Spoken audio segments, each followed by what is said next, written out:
আজকের বিকেলটা এত সুন্দর ছিল কি বলবো, অনেক দিন পর বৃষ্টি হয়েছিল। তো বিকেলবেলায় কিছু খেতে ইচ্ছা করছিল, তো ফ্রিজে অনেক দিন ধরেই ক্যাপসিকামটা পড়েই ছিল, ভাবলাম আজকে চিকেন পাস্তা বানাবো। তো এখানে পেঁয়াজগুলো নিয়ে নিয়েছি। তো পেঁয়াজ আর ক্যাপসিকাম ভালোভাবে কেটে নেবো। তো ফ্রিজে একটুখানি গাজর আর মটরশুঁটি ছিল, সেটাও দিয়ে নেবো। আর এখানে ফ্রিজে একটু চিকেন রেখেছিলাম চিকেন পাস্তা বানানোর জন্য, তো চিকেনগুলোকে ছোটো ছোটো করে কেটে নেবো।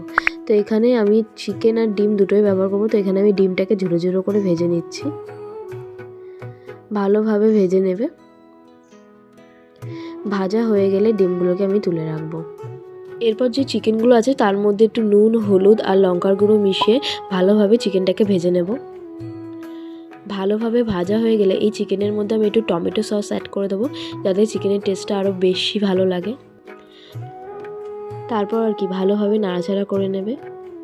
তো এখানে আমি চিকেনগুলোকে তো ভেজে নিচ্ছি, আর ওইদিকে কড়াইয়ের জলটা গরম হয়ে গেছে, তো তার মধ্যে পাস্তাগুলো দিয়ে নিচ্ছি। আর এই জলে গরমের সময় আমি একটু নুন আর তেল দিয়ে নিয়েছিলাম, যাতে পাস্তাগুলো না লেগে যায়। তো এখানে আমাদের চিকেন ভাজা তো পুরো প্রায় কমপ্লিট।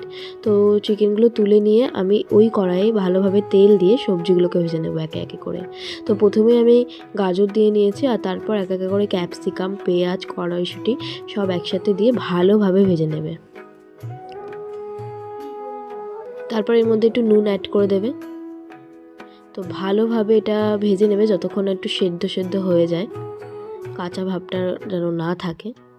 তো এখানে আমাদের পাস্তাটা দেখো পুরো সেদ্ধ হয়ে গেছে। আমরা না এগুলোকে ঝিনুক পাস্তা বলি। তারপর আর কিছু না, সব কিছু একেবারে মিক্স করে দিতে হবে। এখানে সবজি, একটু ম্যাগি মশলা আর চিকেন, তারপর ডিম যে ভেজে রেখেছিলাম সব কিছু অ্যাড করে লাস্টে একটু সস অ্যাড করলেই তোমাদের চিকেন পাস্তা রেডি। ভিডিওটা কেমন লাগবে অবশ্যই জানিও। দেখা হবে নেক্সট কোনো ভিডিওতে। টাটা।